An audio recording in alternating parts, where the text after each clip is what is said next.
महाराष्ट्र के बदलापुर में एक स्कूल में 2-4 साल की बच्चियों के साथ स्कूल के स्टाफ के द्वारा किए गए रेप की घटना शायद अभी भी देश के लोगों के मन मस्तिष्क में तरोताजा हो। बदलापुर की इस चौंकाने वाली घटना को एक चेतावनी के रूप में देखा गया, जिसने इस बात को उजागर किया कि हमारे बच्चे स्कूल्स के अंदर कितने असुरक्षित हैं। ऐसा नहीं है कि भारत में स्कूल्स में बच्चों की सुरक्षा को निर्धारित करने के लिए कोई गाइडलाइंस नहीं है, या इस तरीके की कोई गाइडलाइंस नहीं है कि अगर बच्चों को स्कूल की प्रीमाइसेस के अंदर कोई नुकसान पहुंचता है तो स्कूल को उत्तरदायित्व कैसे ठहराया जाए। इस तरीके की गाइडलाइंस हमारे पास हैं। 2018 में NCPCR, जो कि national Commission for Protection of Child rights है, और HRD मिनिस्ट्री के परामर्श से एक गाइडलाइन तैयार की गई थी, जिस गाइडलाइन में स्कूल्स में बच्चों की सुरक्षा किस तरीके से की जाए और स्कूल किस तरह से बच्चों की सुरक्षा के लिए उत्तरदायित्व होंगे, इस बारे में दिशा निर्देश दिए गए हैं। लेकिन यह गाइडलाइन अभी तक स्कूल्स में इम्प्लीमेंट नहीं की जा सकी है। इस गाइडलाइन की इम्प्लीमेंटेशन की असफलता के विरोध में एक बचपन बचाओ आंदोलन नाम का NGO सुप्रीम कोर्ट गया और उन्होंने सुप्रीम कोर्ट से इस बारे में दिशा निर्देश मांगे। वो ये चाहते थे कि सुप्रीम कोर्ट स्टेट्स और यूनियन टेरिटरीज को दिशा निर्देश दे, जो दिशा निर्देश यह इंश्योर करेंगे कि स्कूल में ये गाइडलाइन इम्प्लीमेंट हो सके। बदलापुर में हुआ रेप कांड एक वेकअप कॉल की तरह था।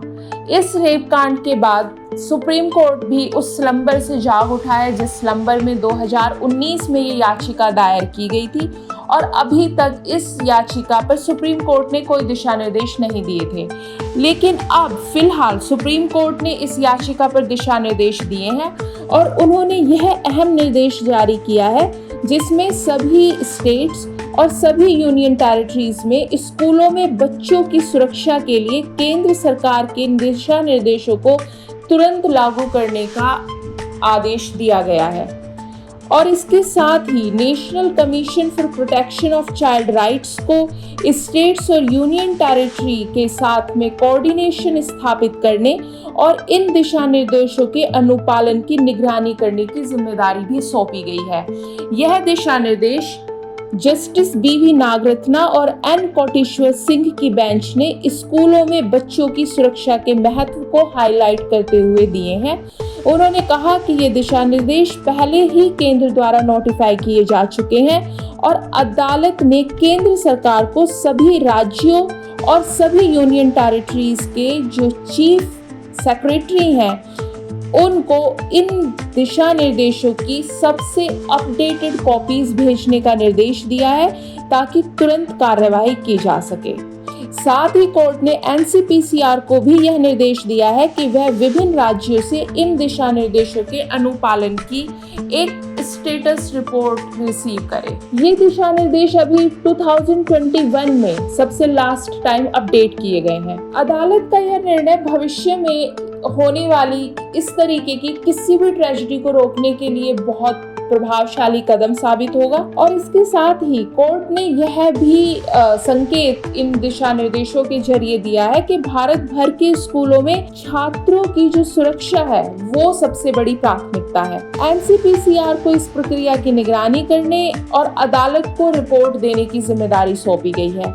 बेंच ने बिल्कुल स्पष्ट रूप से कहा है कि हर बच्चे की सुरक्षा प्राथमिकता है और स्कूलों को एक ऐसा सुरक्षित माहौल प्रदान करने की जिम्मेदारी है जहां बच्चे भयमुक्त होकर पढ़ सकें और बच्चों का किसी भी तरीके का कोई एक्सप्लॉयटेशन ना हो।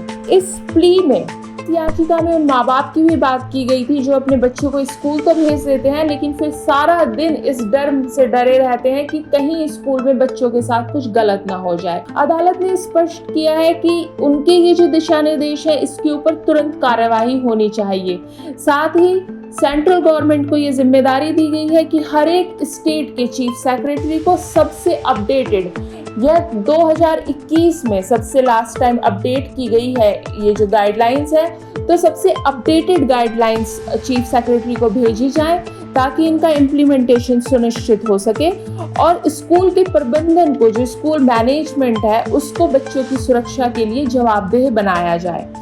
ये जो कोर्ट का ऑर्डर है, ये स्कूल में बच्चों की सुरक्षा के मुद्दे को सुलझाने की दिशा में एक काफी महत्वपूर्ण कदम है और अदालत को उम्मीद है कि सब राज्य तेजी से इन उपायों को लागू करेंगे ताकि बच्चे बिना किसी डर के अपनी शिक्षा को प्राप्त कर सकें। तो ये था हमारा प्रोग्राम बच्चों की स्कूल्स में सुरक्षा को लेकर और सुप्रीम कोर्ट के जो दिशा निर्देश हैं इस बारे में, उनको लेकर। आपको हमारा यह प्रोग्राम कैसा लगा, कमेंट्स में हमें जरूर बताइए।